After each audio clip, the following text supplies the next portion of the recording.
Скажите, пожалуйста, почему вы решили баллотироваться в президенты? Вы знаете, решение не только мое. Мы решили выдвинуть меня не по каким-то особым качествам интеллектуального развития повышенного, а потому что я просто долго формулировал эту тематику, и мои товарищи, друзья надеются, что я успею в сжатой форме рассказать о том, что мы предлагаем, ту программу модернизации, ту программу настоящих реформ. Что мы предлагаем, по сути? Мы предлагаем принять простейшую меру, признать уголовным деянием незаконное обогащение. Это значительное и необъяснимое из задекларированных легальных источников дохода повышение благосостояния чиновника.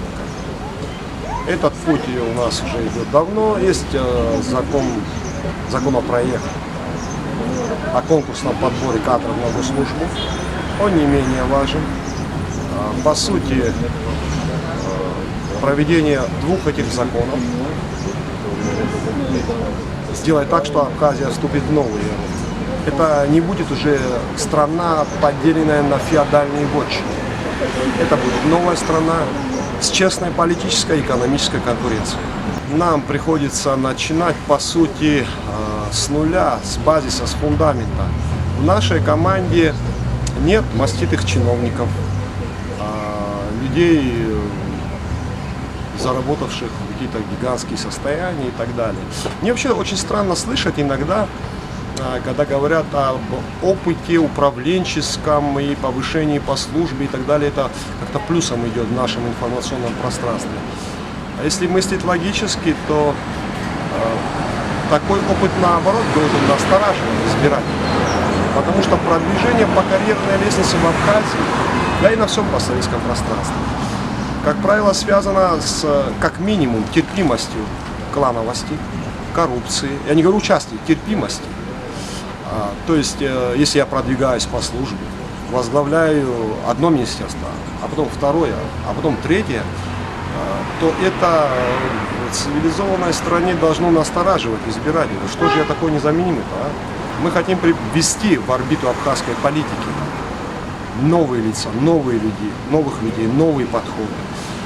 У нас прекрасная команда, такие люди, как Марлен Авицкая, Лаша Килу, Яник Ахсалба, многие молодые, молодые, вы знаете, молодость, она в Абхазии как-то вот людей считают молодыми где-то до лет 50. Причем часто, знаете, почему это делают? Воровичкун, Макяну, Купшип и так далее. Ну, дескать, ты не торопись, мол, все будет нормально, а потом уже его на пенсию отправляют. Да? Психологически один из факторов, знаете, убаюкивания людей, что, дескать, перемены можно отложить и на послезавтра. Да? Главный ресурс человеческой жизни – это не деньги, это не инвест-программа, это время.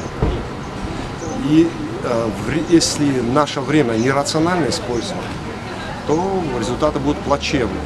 И еще один вопрос, когда говорят о 20-й статье, почему-то говорят, это антикоррупционная статья, и вот во главу угла эта статья. Это статья здравого смысла. Когда вы набираете чиновника по конкурсу, это здравый смысл, это честная конкуренция, это вопрос принципа, не только денег. Коррумпированный чиновник – это то, что он крадет, это дело 25. Это не так страшно, это не так много. Неэффективный чиновник, неэффективный, со слабым коэффициентом умственного развития, непрофессионал. То, что он украл, это полбеды, он губит отрасль, любую, за что бы он ни взялся. То есть, если вы поручили клептоману проводить хирургическую операцию, то, что он украл, там, бинты и так далее, это еще полбеды, он убьет пациента. Причем это сделается с важным лицом. Мне очень не нравится, когда я слушаю по телевизору, когда экономические программы разные, абсолютно оторваны от реальности. Абсолютно оторваны. Я экономист по образованию, я работаю в реальном секторе. Я знаю, о чем говорю. И когда просто сыплют фразами, не замечая того, что надо сделать сейчас, вот сейчас. Если ваша программа в 3 томах, как «Война и мир», то у вас нет программы. Если вы не можете уместить программу своего развития на одну страницу, у вас нет программы. Это просто макулатура. Понимаете, да, макулатурой можно размахивать, говорить и так далее, но это макулатура. Мы предлагаем простейший пункт. Первое.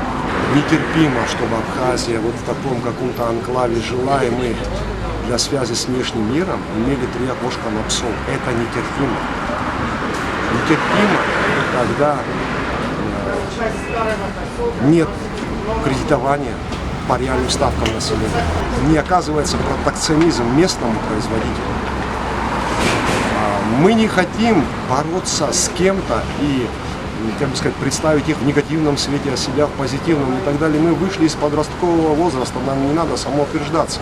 Нет смысла бороться за сейф. Надо бороться за то, чтобы качество нашей жизни, вашей, моей, стало иным. В стране, где честный человек боится отморозка, можно выдумать какой-нибудь пиар, пустить пыль в глаза, можно, но это все в короткую. Мы хотим, не потому что мы самые лучшие, далеко нет, мы более активны, и мы хотим собрать по крупицам разрозненных людей, которые хотят реальности.